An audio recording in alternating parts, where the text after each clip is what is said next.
ಬಿಜುಯಲಿ ಗಾಮಿನಿಯೋ ವರದನುಜ ಬಿಜುಯಲಿ ಗಾಮಿನಿಯೋ ಮಾಲಿನಿಯೋ ಕನಕ ಗರ್ಭನಗಬವನು ಬೀರೆಯಲು ಕನಕ ಗರ್ಭನಗಬವನು ಬೀರೆಯಲು ಗಲೆ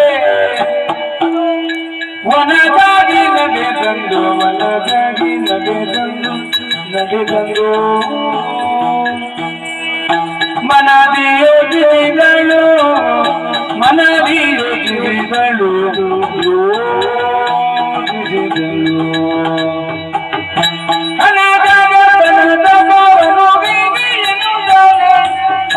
ವನದಾಗಿ ನಡೆದಂದು ಮನದಿಯೋ ಜಿವಿಗಳು ಜನನೀಯ ಜಯಲಿ ಮಾಲಿನಿಯೋ ವರದನುಜ ಬಿಜುಯಲಿ ಗಾಮಿನಿಯೋ ವರದನುಜ ಬಿಜುಯಲಿ ಗಾಮಿನಿಯೋ ಮಾಲಿನಿಯೋ ಗಾಮಿನಿಯೋ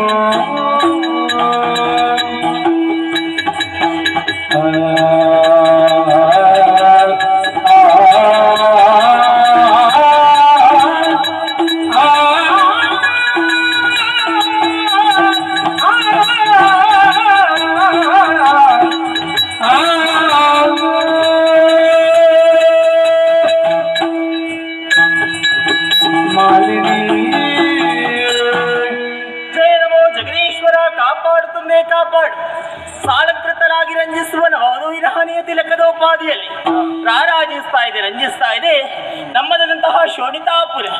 ಶೋಣಿತಾ ಅಂದರೆ ಏನು? ರಕ್ತ ಎನ್ನುವ ಹಾಗೆ ನಮ್ಮವರೆಲ್ಲ ರಕ್ತವನ್ನೇ ಬೆವರಿನೋಪಾದಿಯಲ್ಲಿ ಸುರಿಸಿ ಬೆಳೆಸಿದಂತಹ ಪುರವಿದು.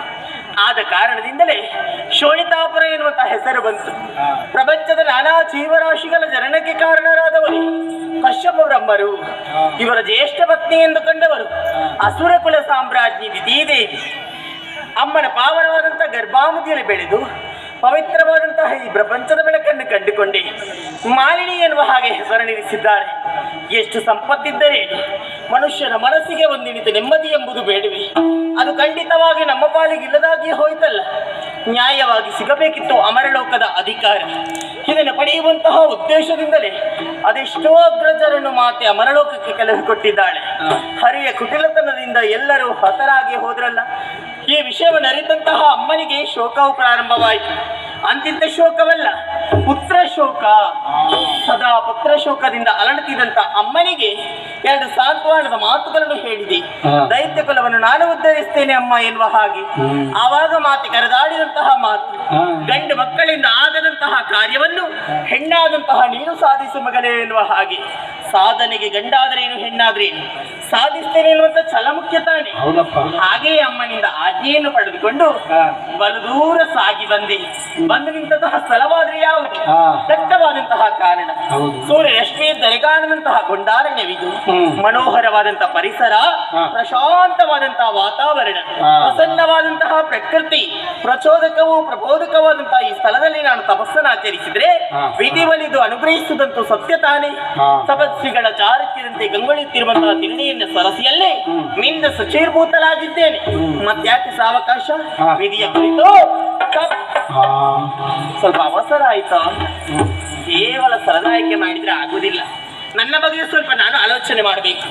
ವರ್ಣ, ಶ್ರುತಿ, ಗತಿ, ಮತಿ, ಆಕಾರ, ನಡೆ, ನುಡಿ ಇವೆಲ್ಲವೂ ಒಂದೆಡೆ ಸೇರಿದಾಗ ಸೌಂದರ್ಯ ಎಂದೆನಿಸಿಕೊಳ್ತದೆ. ಹಾಗಿದ್ರೆ ಒಂದು ವ್ಯಕ್ತಿ ಚಂದ ಕಾಣುವುದು ಎಲ್ಲಿ? ನೋಟದಲ್ಲಿ. ನಾನೀಗ ಯಾರ್ಯಾರ ಕಣ್ಣಿಗೆ ಹೇಗೆಲ್ಲ ಕಾಣುತ್ತೇನೆ ಅಂತ ಹೇಳಲಿಕ್ಕೆ ಆಗುವುದಿಲ್ಲ. ಈ ರೂಪವೇ ನನಗೆ ಮಾರಕವಾಗಿ ಪರಿಣಮಿಸಿದಂತಾದ್ರೆ ನನ್ನ ಕಾರ್ಯದಲ್ಲಿ ನಾನು ಯಶಸ್ಸನ್ನು ಕಾಣುವುದಕ್ಕೆ ಸಾಧ್ಯವೇ ಇಲ್ಲ. ಎಣೆಯಲ್ಲಿರುವಂತಹ ಕಾಮುಕರ ಬಗ್ಗೆ ಭಯ ನನಗೆ. ಮೋಹಿಸದೆ ಉಲಿಯರೇ, ಉಳಿಯುವುದಕ್ಕೆ ಇಲ್ಲ. ಆಲೋಚನೆ ಮಾಡ್ಬೇಕಂತ ಕೆಳಗಿದ್ದವರ ಬಗ್ಗೆ ಅಲ್ಲ, ಮೇಲಿದ್ದವರ ಬಗ್ಗೆ. ನಾನು ಸುರರೆಮ್ಮ ಹಗೆಗಳಾಗಿದ್ದರು, ವಂಶಕ ಮತ್ಸರಿಗಳು ಆ ದೇವತೆಗಳು. ನಿಜವರಿತರೆ ವಿಘ್ನವನ್ನು ತರುತ್ತಾರೆ. ದೇವತೆಗಳಿಗೂ ತಿಳಿಬಾರ್ದು, ಕಾಮುಕರಿಗೂ ಗೊತ್ತಾಗಬಾರ್ದು. ಹೇಗೆ ತಪಸ್ಸನ್ನಾಚರಿಸಲಿ? ಏನು ಮಾಡಲಿ? ನಾನು ಚಿಂತೆಯಾಯ್ತಲ್ವೇ? ಓಹೋ, ಚಿಂತಿಸುವಂತ ಅವಶ್ಯಕತೆ ಇಲ್ಲ ನೋಡಿ. ಅನಿಮಾದಿ ಅಷ್ಟಸಿದ್ಧಿ ನಮಗೆ ಗೊತ್ತುಂಟು. ಯಾವ ಹೊತ್ತಿಗೆ ಯಾವ ರೂಪವನ್ನು ಧಾರಣೆ ಮಾಡುವಂತ ಶಕ್ತಿ ನಮ್ಮಲ್ಲಿ ಇದೆ. ನಿಜ ರೂಪವನ್ನೇ ಮರೆಸಿದ್ರೆ ಆಯ್ತು. ಮರೆಸಿ ಒಂದು ರೂಪ ಆಗಬೇಕಾ ಬೇಡವಾ? ಅಲ್ಲಿ ನೋಡಿ ಕಾಣುವುದು ಎಮ್ಮೆ, ಅತ್ತ ಕಡೆ ನೋಡಿ ನೋಡಿ ಅಂತೆ ಹೌದಪ್ಪ. ಕೆಲವೆಲ್ಲ ಕೆಸರಲ್ಲಿ ಬಿದ್ದು ಹೊರಲಾಡ್ತಾ ಉಂಟು.